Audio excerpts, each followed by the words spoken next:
Do you realize that Newton could have been condemned to death or imprisonment, as Galilei before him? And he would have had to abjure his own scientific research. He would have had to do that had he spoken out and expressed his convictions.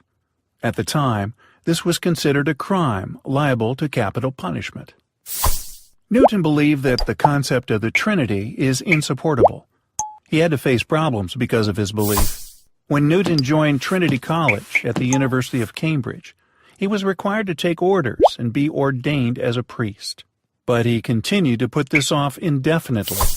When he was selected for the Lucasian chair, he requested a personal appeal to King Charles II, requesting that he be exempted from this requirement because he did not believe in the Trinity. Plainly put, Newton believed in the one God.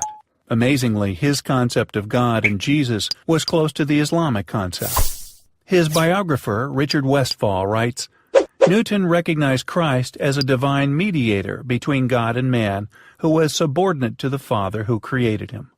Newton then considered Jesus an intermediary between God and man, and that he was subject to his Creator. Indeed, God's messengers have such intermediate roles between God and his creation, and they are subject to God's will like all creatures. Newton followed Arius, who was a Unitarian, and rejected Athanasius, who believed in the Trinity. Newton believed in an omnipotent and omniscient God.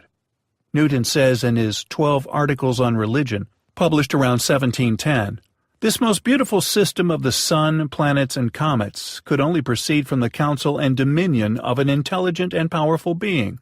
There is one God, the Father, ever-living, omnipresent, omniscient, almighty, the maker of heaven and earth, and one mediator between God and man. That man is Christ Jesus. We are to return thanks to the Father alone for creating us and giving us food and raiment and other blessings." Newton studied the gospel more than he studied any other thing, and he arrived at the conclusion that numerous texts were introduced and inserted into the gospel asserting the divinity of Jesus Christ.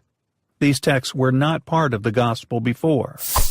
The Islamic belief that is stated by God in the Quran, the only true faith acceptable to God is man's self-surrender to Him, and it's the message of all messengers and prophets, Adam, Noah, Moses, Jesus, and Muhammad. It's one message from God. Newton came very close to this idea when he said, "The first religion was the most rational of all others till the nations corrupted it."